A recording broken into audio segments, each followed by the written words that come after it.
Hey, how's everyone doing? This is Oz with Oz Mechanics, and on today's video I got this 2005 Jeep Grand Cherokee right behind me. So the issue with this Jeep Grand Cherokee, to start off with, it has a 3.7 liter engine with a misfire. So customer went ahead, changed out the spark plugs and the ignition coils, and guess what? Didn't do anything. So on today's video, what we're going to do, we're going to try to see if we can fix up this vehicle and get it back on the road.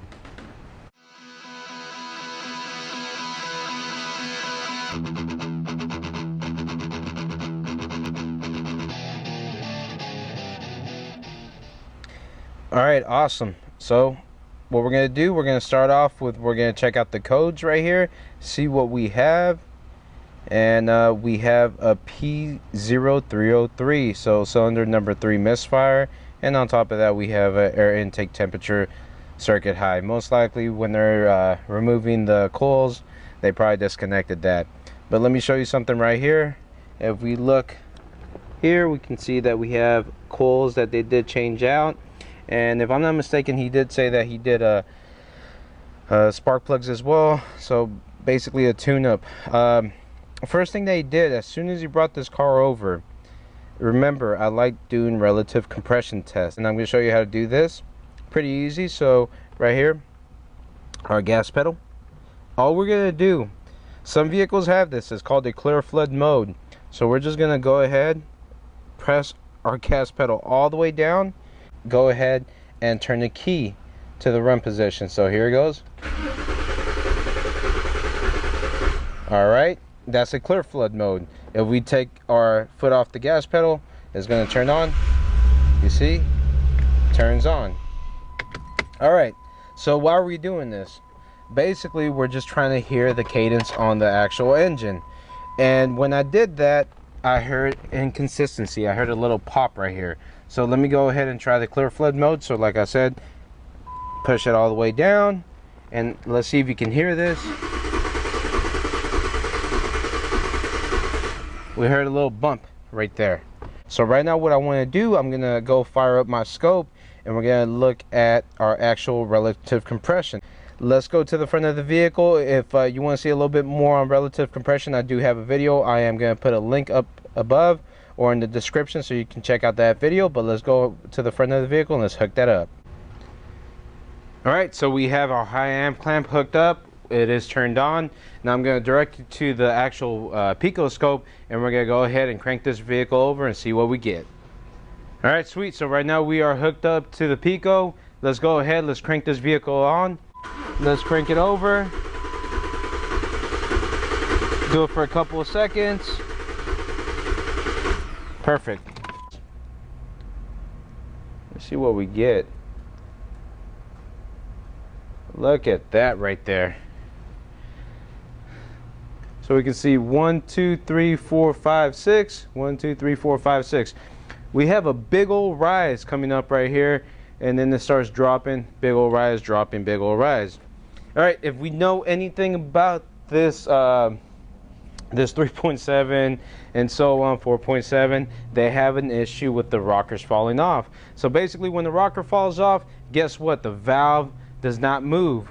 So let's just say that we have a valve that's not opening, and we're getting our piston that's going right back up, and one of our valves does not open. We're going to build up compression, and that's where we get our spike right here, but it's going to be from our corresponding cylinder.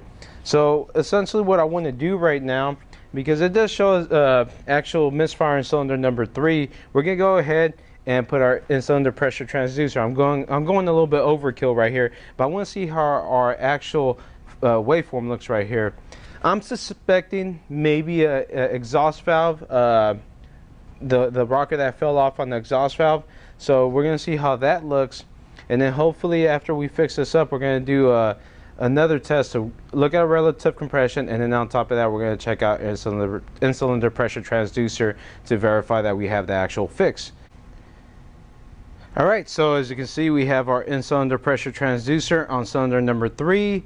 I still have my high amp clamp, as you can see right there. Let's go to our Picoscope. Like I said, this is a little bit too much overkill, but I do just want to show this. I do have my tool. Why not just explore it, see how it looks? Right now everything should be a-okay, so let's go ahead and crank this engine over, and let's see how this looks with our instant under pressure transducer. Activate the clear flood mode, and let's crank this over.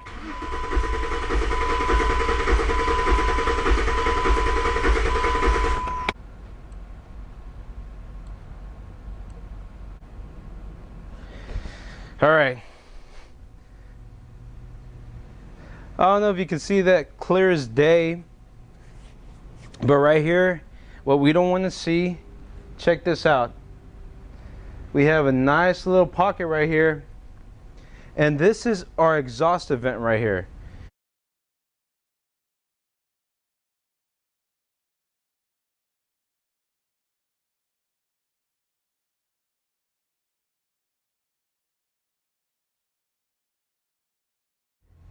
And guess what? Look how high it is. So if we hook up, so our regular compression, when it goes into TDC, we're looking about 171 psi. This is where our exhaust is supposed to be at. We should be about atmospheric, about 0, and right here we're pumping about 115 psi. Like I said, I'm suspecting right here that we're gonna have just a rocker that just fell off. So let's go ahead, take off this valve cover right here. All right, we loosened all these bolts up. I can tell you this, it's kind of hard to take these off, man. But once you get all these off,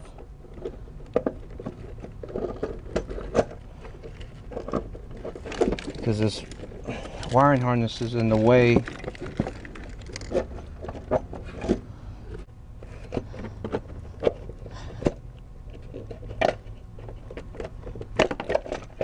Okay.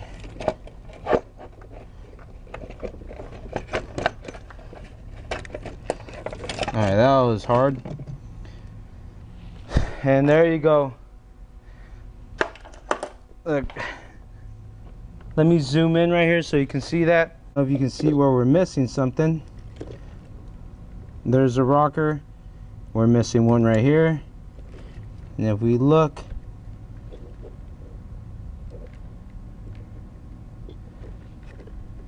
right here, look what we have. Like we called it.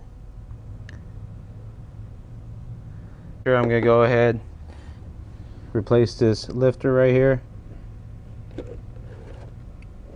put a brand new one in there. But yeah, these are known for this 3.7 4.7. After that, you just gotta clip it in. I'll see if I can show you all that as well. So let me go get the parts, and then we'll go from there.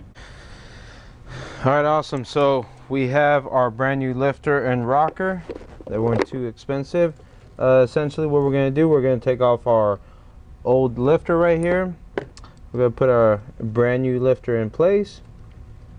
And then after that, on this rocker, we're going to have two spots. One is where is going to go on the lifter side, and the other side is going to go where the actual valve goes to. So what we're going to do, we're going to basically start from the bottom where the valve is at, and then we're going to push this up. And then what we're going to do, we're going to go right underneath here. I'm going to use this little pry bar. Alright, so what we're going to do, we're going to go right underneath here. So I have my pry bar right on the bottom right here, and I'm just going to kind of force it up until it clicks into place. There you go, you heard it click into place.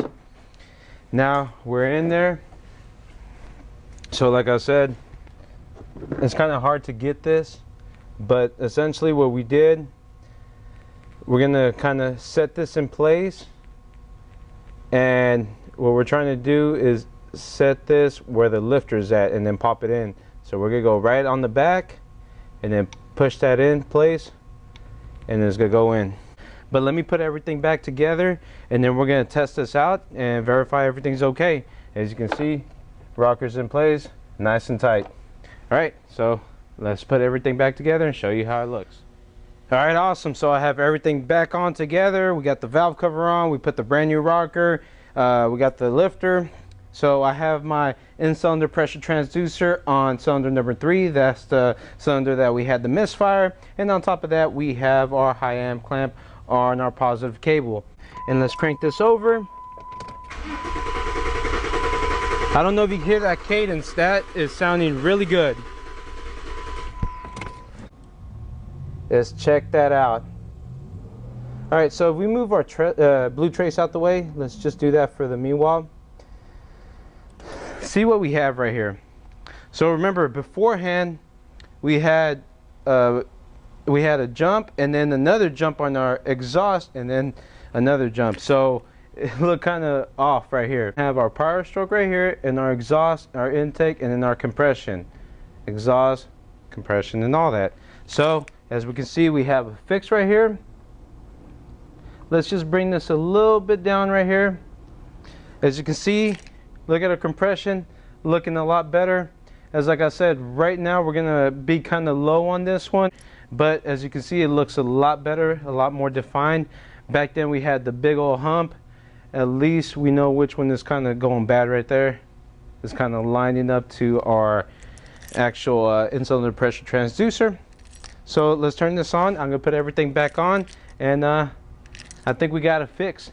Woo! All right, so there you go. Vehicle is fixed. I am happy. If you do like this video, don't forget to put a big thumbs up, and don't forget to hit that little notification bell to get all the brand new videos coming out from Miles Mechanics. Y'all take care. Y'all have a nice day. Hope y'all like this video.